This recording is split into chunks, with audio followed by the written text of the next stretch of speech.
Selamat pagi dan selamat sore. Salam sehat untuk kita semuanya. Semoga rezekinya lancar dan selalu dalam keadaan perlindungan Tuhan.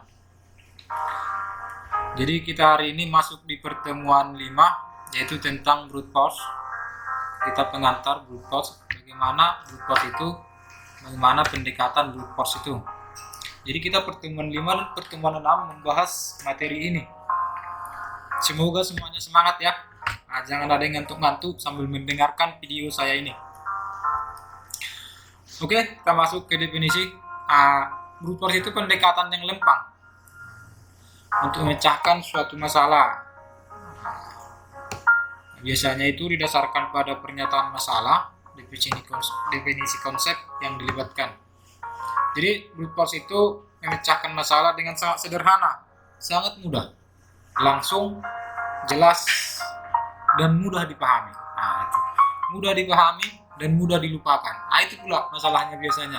Apa yang mudah dipahami, apa yang mudah diingat akan mudah dilupakan juga. Itu udah sebuah keterbukaan itu ya. Jadi yang paling dekat, algoritma yang paling dekat dengan brute force ada contoh, ada dua yang sering sudah kita pelajari, sudah kita dengar, sudah kita selesaikan. Mungkin contoh-contohnya yaitu bubble sort dengan selection sort. Jadi kedua algoritma itu memperlihatkan teknik brute force dengan jelas sekali nanti. Ada bubble, ada selection sort. Sebagai contoh, kita lihat di bubble. Ini mencari dari elemen 1 sampai nilai ke n. N ini tidak diketahui sampai nilainya berapa yang buat atau pembatasnya. Contoh, kita lihat contoh. Ada data yang sangat sederhana, 3, 1, 4, 2, 8.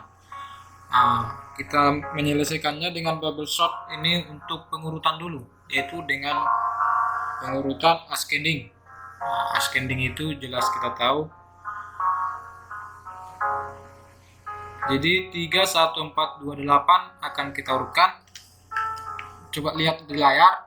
Di sini ini akan dibandingkan kedua data ini. Kedua data ini akan dibandingkan mana yang lebih besar, mana yang lebih kecil. Jadi akan dibuat sesuai ascending. Akan menjadi seperti ini. 1, 3, 4, 2, 8. Baru lanjut, setelah data ini ditemukan, baru lanjut pengurutan ke sini. Masih sesuai, dia lanjut sini.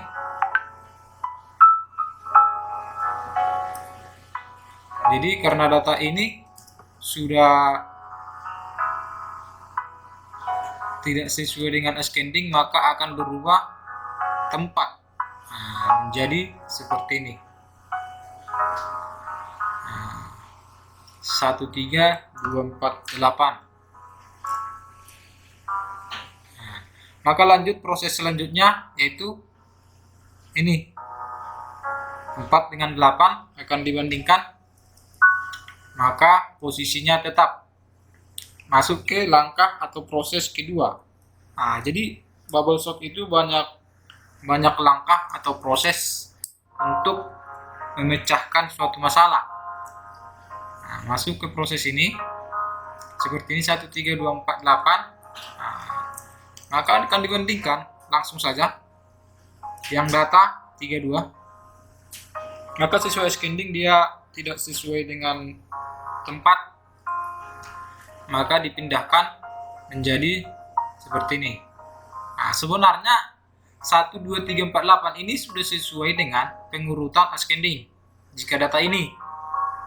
Namun di bubble sort, itu kelemahan di bubble sort, akan berlanjut terus proses sampai semuanya itu saya bilang dibandingkan data itu. Jadi jika kita perhatikan tadi proses itu proses kedua itu sudah terurut dengan benar kan. Nah, tetapi algoritma itu berjalan proses berakhir, berjalan terus.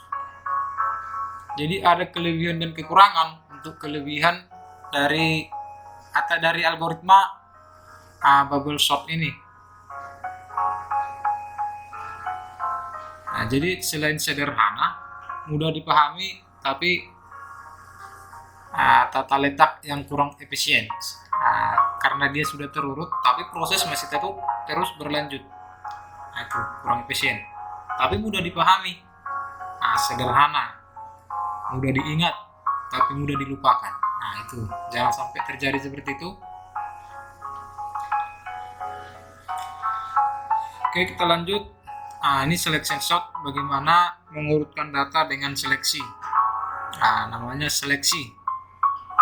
Seleksi contoh. Ini saya contohkan data yang tadi juga 3, 1, 4, 28. Itu langsung seleksi kemana tempat sebenarnya.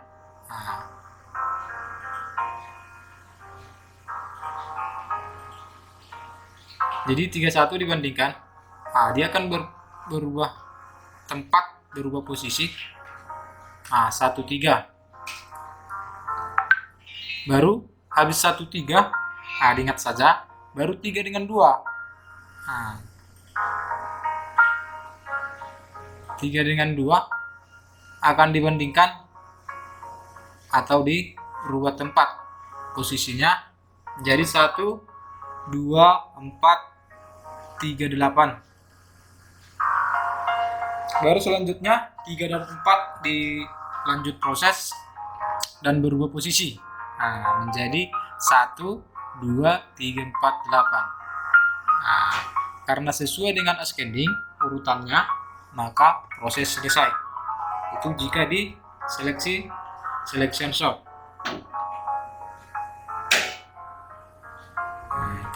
Jadi karakteristik algoritma brute force itu tidak kurang tidak mangkus atau tidak cerdas ya, karena ia membutuhkan jumlah langkah yang besar dalam penyelesaiannya, seperti dari bubble sort tadi. Jadi dia force itu kan kalau kita apakan itu tenaga, jadi menggunakan tenaga ketimbang otak. Itu. Ya pada umumnya banyak orang seperti itu juga kita di kehidupan sehari-hari. Biasanya ini di pasaran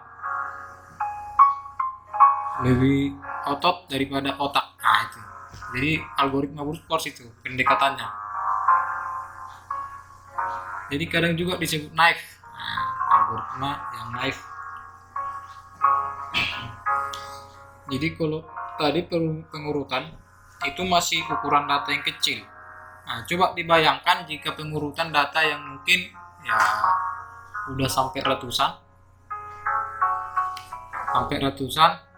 atau bahkan ribuan dan bahkan jutaan. Bagaimana proses waktu yang digunakan? Itu.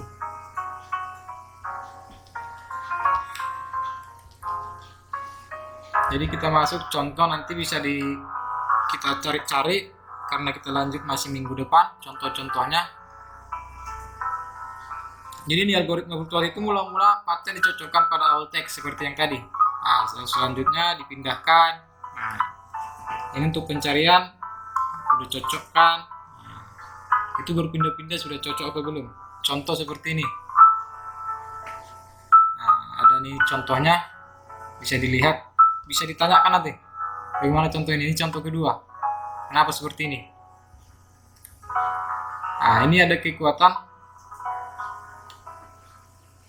Jadi algoritma ini bisa atau dapat digunakan untuk memecahkan hampir sebagian masalah.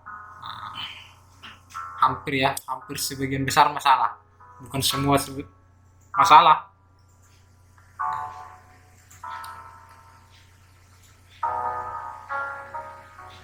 Jadi dia mudah dan sederhana.